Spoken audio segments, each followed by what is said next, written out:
घूमत गया आगे कर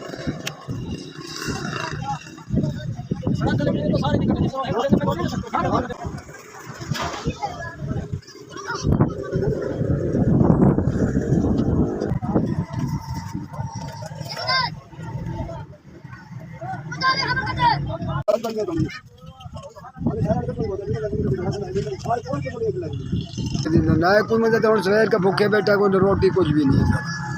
है ना कोई कमरे वो भी टेक गए ने थाने भी लुट गए ने फिर भी सानू इमदाद नहीं होती बाहर बंदे आते ने शायद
Hey,